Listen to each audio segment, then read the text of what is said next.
What's the meaning of Chrysler?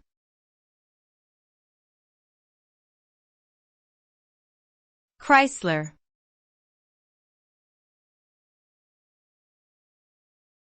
Chrysler.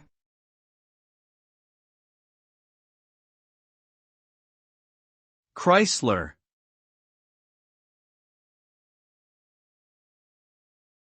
Chrysler.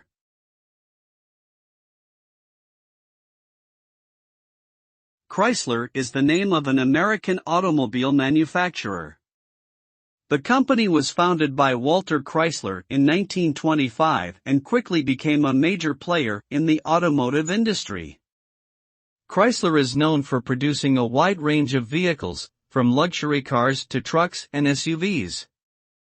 Over the years, the company has faced a number of challenges, including financial struggles and changes in consumer preferences. However, Chrysler has managed to survive and remains one of the most recognizable names in the world of automobiles today.